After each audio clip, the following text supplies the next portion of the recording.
Hello and welcome, my chunky, dancing, shirtless chinchillas. How you doing this wonderful day? It's Super John Bombo here, and today we're talking about the top 10 ways to pop MOABs. Now, I know this sounds sort of goofy, sort of weird. Why are we talking about this so late in the game? And it's because I realized not a lot of people know how to pop MOABs efficiently, or at least the most efficient ways.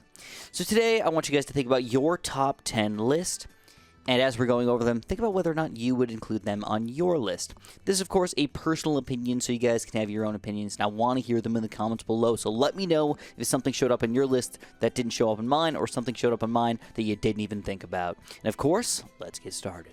So one thing I want you guys to keep in mind while thinking about these towers is we don't want to go over the best tower in the game. For example, a $500,000, $1 million Vengeful Temple of the Monkey God will of course be better than our simple little sniper down here. But we want to talk about efficiency. What is the most efficient tower? Spending just a little bit of money to do a good amount of MOAB damage is going to be reasonable. Just being able to pop the MOAB on round 40 is going to be kind of important for us. So we want to talk about all the towers in their entirety, not just what is the best tower in the game.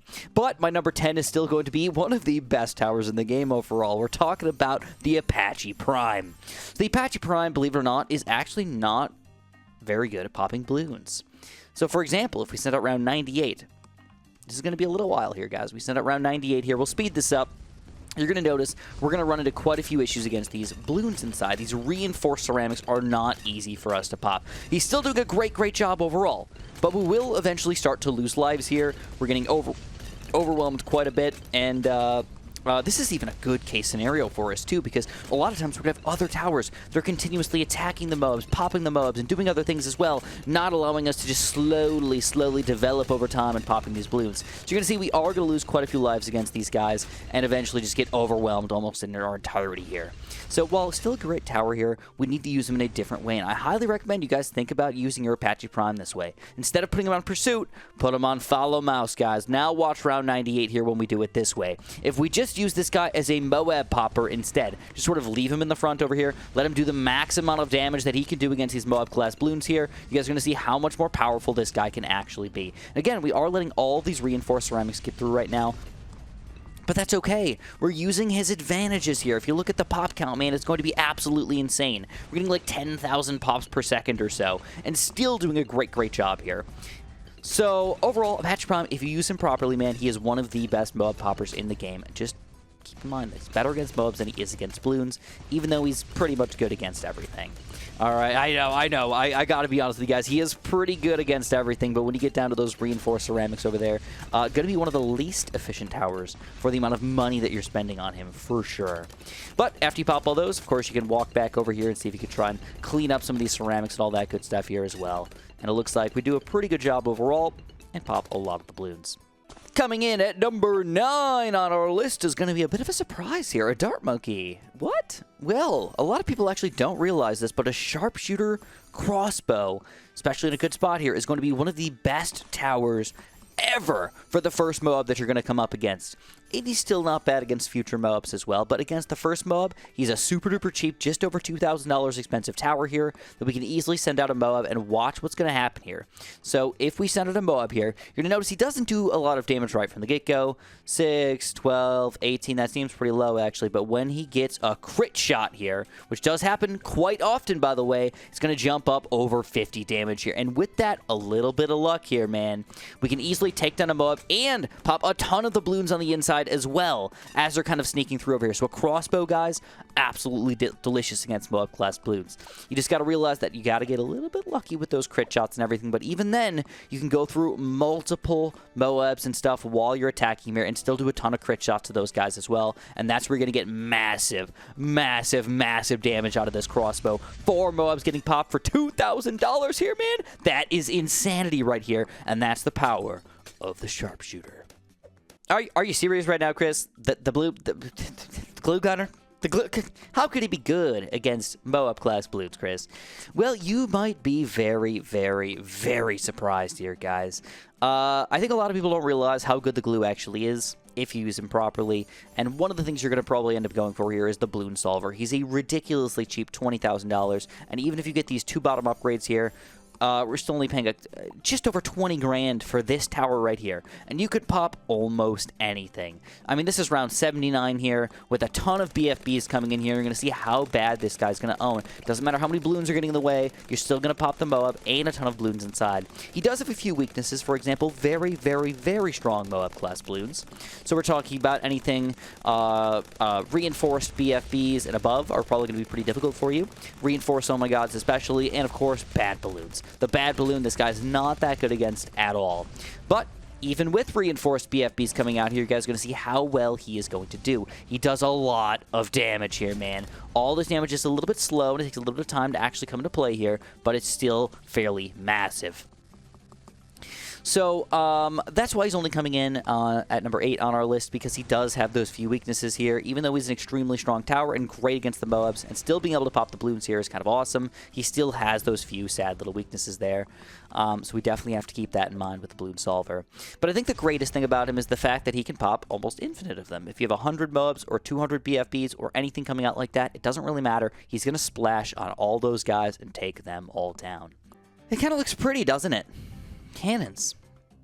You don't really think of cannons as good MOAB poppers, but there's a specific upgrade that's designed to specifically pop MOABs. It's called the MOAB Mauler for a reason. You might be surprised that it's only coming in at number 7 in our list. Why so low on the list? It's specifically designed to pop MOABs. Well, it still has a lot of weaknesses. You have to buy a lot of extra upgrades here to make them reasonable in the late game rounds here.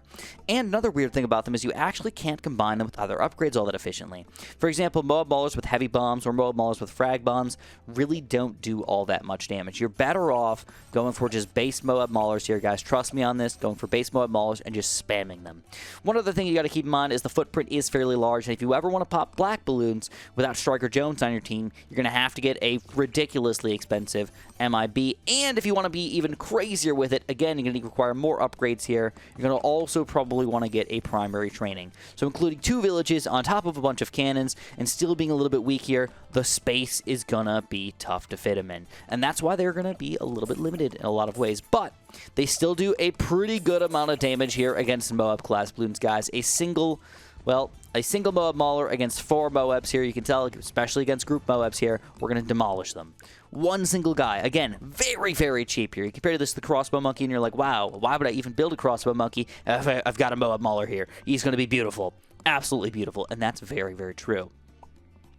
Even when you send out something as strong as a BFB over here, or 4 BFBs, because I sent it out on accident, again, he's going to do massive damage. If you just look at the count here, it's about 100 damage per shot here. We're going to kill all these BFBs at once, and eventually you're going to see he does have a pop limit, though, that he can't get past, and eventually it does start to struggle a little bit.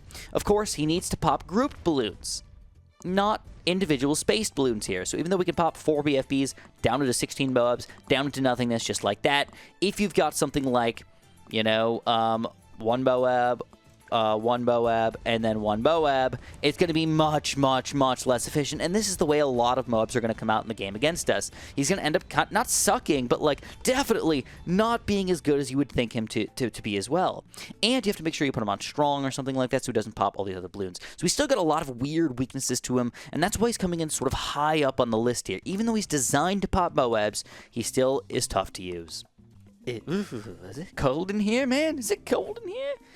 Well, this little ice monkey's freezing down this place here, guys. And he's real freaking good, too, because we're going to talk about the bottom path Icicle Impale. Now, if you guys don't know, a recent change to the game allows permafrost to now also permaslow MOAB class balloons after this guy stops hitting them, so that this is going to last forever. So even though enhanced freeze used to be better, you're probably better off going with permafrost these days on your Icicle Impale. Not always, but probably better off going with this guy if you just want to put him on last or something like that and sort of let him do his job a little bit here. The reason why this guy is so great is because he's still a little bit pricey, I'll admit it, but he does slow these guys down into infinity. So if you give yourself, you know, a quick whatever majig, you're going to set it to DDT here, and you're going to see no matter how fast it is, it's going to get slowed down to this speed exactly. We can even go crazier if we want to say, you know what, let's set it around 300 DDT here. It's going to be insanely fast. We're going to slow it down to this speed. Again, this is not actually editing or anything like that. This is how fast the DDT will actually move. Watch it very, very carefully. As soon as we stop Icicle Impaling this guy, he's going to... Oh, look at that. As soon as we stop Icicle Impaling him, he is going to shoot through the map like a freaking bullet, guys. Again, no joke. This is real. This is happening. Watch what happens when he gets out of range here. Shoop, whoop. But this is why the Icicle Impale is so amazing, because even when you do weird random challenges and other crazy stuff like this guy ends up being stupendously, amazingly awesome. And here you go, slides right through. It doesn't even matter. Just goes, goes, goes. He's also going through a lot of MOAB class balloons as well. So for example, if you set out 10 MOAB class balloons just in a row. Oh, not on 300, but I guess I did it. I guess that's okay. We sent out 10 MOABs over here. You can still see we can do a lot of group damage as well. Icicle Impale, extremely, extremely solid. Does a good amount of damage, but really it's all about the slow. Let your other towers do some work as well. Combine them all together, especially your hero and stuff like that. Let everybody work together, and this guy is going to be beautiful, beautiful combo to your team here. And he's back! One of my favorite towers in the game, for sure. We've got to talk about the Heli Pilot here, guys. Do not ever underestimate the third tier bottom path MOAB shove. Add in a little quad darts if you're feeling it, and if you're lazy, add in a pursuit as well. This guy is unfrickin' believable. So if we send out, let's just change it to 1 here, and I'll send them out as I see fit. We're gonna send it. Oh my god, I need to change it off 300. Chris, get back, get back. All right. 2 MOABs. There we go. Back in action. We've got 2 regular MOABs coming in here, and what you're going to see is this guy is going to slow these guys down to unbelievable proportions and still be able to pop a lot of the balloons on the inside without any buffs at all. This guy is just solid, man. For the price you're spending, he's awesome. Send a single MOAB, send it back actually further onto the screen. That almost doesn't happen for this kind of price point. Infinite stallage on a MOAB. Guess what? Infinite stallage on a BFB. Straight up infinite. Just stops it right there. That is ridiculous. And even when you're going up against something as ridiculous as this, oh my god, you're going to see how unbelievably slow this guy is going to move here. It's almost like he's not moving, or like I'm editing the video. No, this is a sped up version of this oh my god coming out here. Running at full speed. You can see the blinkiness on the Heli Pilot. It's not like I'm slowing this down. The leaves blowing in the wind here. This guy is delish, guys. He is a bit of a support tower. He's not really meant to be a damage doer, you can tell for sure. But because he can still slow them down almost indefinitely to a lot of different balloons here, it's totally worth it to go for it. Even against DDTs, he ends up being pretty good as well. So if we kind of switch this up a little bit and change this to a DDT, we got to give ourselves cam detection here, but the slowdown's still pretty awesome. You can't do any damage to him without getting the middle path upgrade here, but if we get that, pretty cool. You can see the damage actually coming in over here, and not that bad against a DDT here, man. Basically, to pop him almost by himself. But the slowdown is really, really important because it ends up helping out a lot in grouping up DDTs and allowing your towers to do more group damage against them on the sort of front end of them as well. So we end up being this really weird but awesome support tower to add into your MOAB destruction. So I had an internal debate on which wizard I should show you guys. I think a lot of people realize that the Prince of Darkness is pretty cool and all, but he kind of sucks against MOABs. So I tricked you guys. We're not going for him at all. But my internal debate was about whether I should talk about the Arcane Spike or the Archmage. And in the end, I decided that I have to say that the Arcane Spike is better. Personally, for the price point that you're paying for him, he is deliciously amazing. All right, I would say that you're probably better off getting an Archmage rather than getting 2 or 3 Arcane Spikes, you know, spending the same amount of money on him instead. But at the same time, he just ends up being so powerful for the money that you're spending. I would not mind, almost in any game that I'm playing, getting just a random Arcane Spike with intense magic and monkey sense. Automatic cam detection, automatic delicious MOAB pop and power. You just can't get away from this guy. He is delicious. He does so much MOAB damage, and he goes through a lot of them as well. We send out 1, 2, 3, 4, 5. 5 MOABs here. Obliterates them. He is a little weaker against the balloons, so you have to make sure that if you are going to do something like this, you got to put this guy on strong. So I don't even know. What should we send out? Like 81. This is a pretty difficult round here. We're going to leave this guy on strong. We're just going to see what this guy does.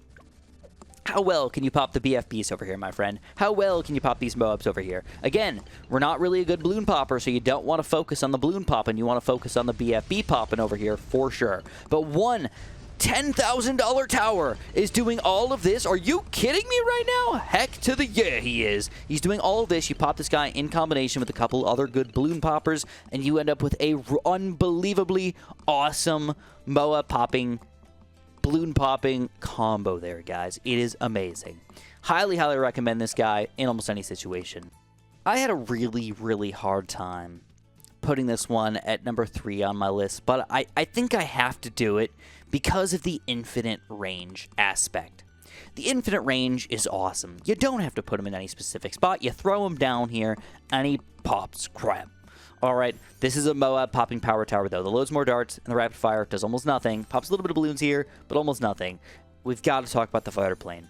Now, I almost want to combine the fighter plane and the Operation Dart Storm because they do very, very similar things. You could just easily get 2 or 3 fighter planes or an Operation Dart Storm and do roughly the same thing. So that's kind of up to you. There's not really one that's better than the other one, sort of similar to Arcane Spike and Arc Mage.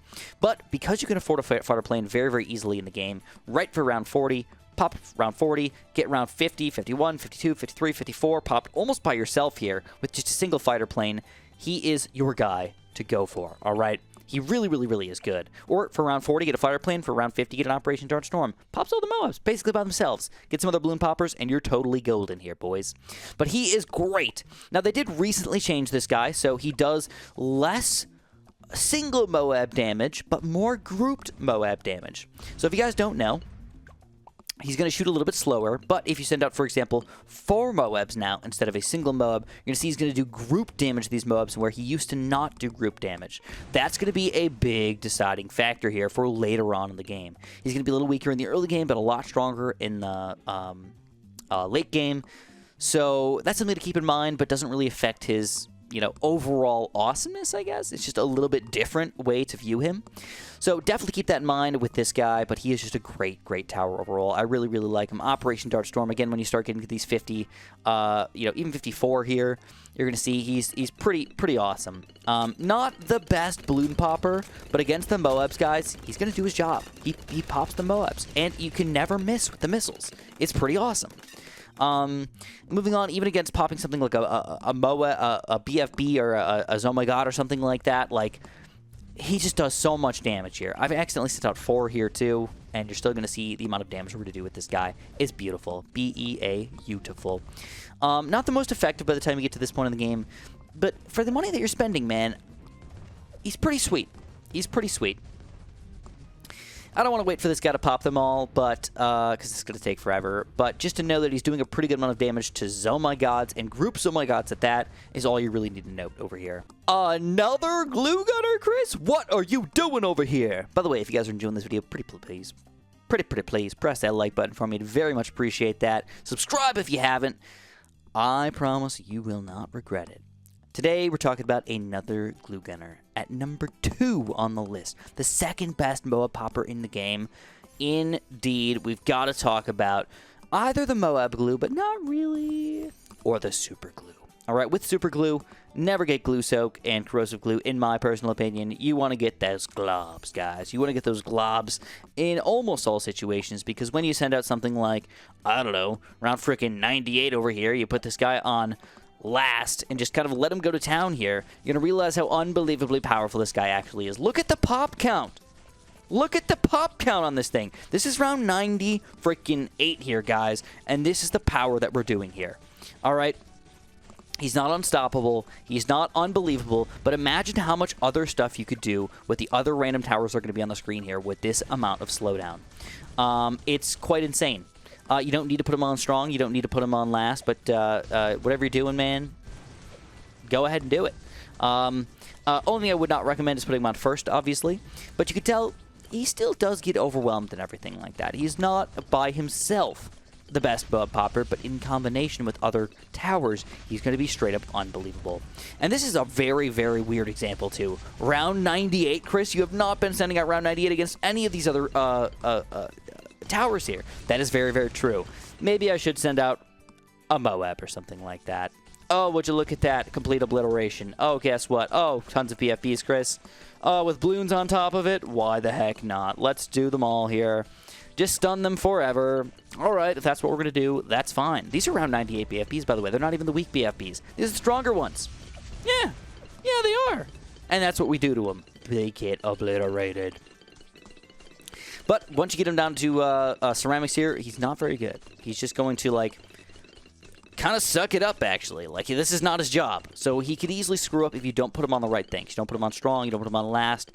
He's going to not hit the MOABS. He's going to hit the ceramics with other random balloons and do basically nothingness. Right? So he does have his weaknesses, even though he's coming at number 2. You cannot pass up the fact that he can do this to Oh My Gods. It's almost let's send out regular Oh My Gods. Let's send out 4 of them, though. And 4 DDTs. Why the heck? Whoop! Let's give him some cam detection here. Boom, boom. And some DDTs while we're at it. Are you kidding me, Chris? Those are DDTs here we're doing this too? Yeah, we are. Oh my goodness. So a little bit of micro might be required here, but he ends up being unbelievably powerful. These are, again, Oh My God class Bloons coming in here, and by himself, this is what he's doing to them. He is going to pop these layers so easily, and he doesn't have any support tower or any other attack towers attacking them either. So I really had to kind of explain myself with the super glue because it's such a weird tower. I don't almost ever use him, right? So why would you say he's one of your top towers? Why would you say he's one of your top MOAB poppers in the game? Mostly because I'm an all-around kind of guy. I like to have all my towers be sort of all-around guys. So it's a little bit goofy for me to use, you know? Admittedly.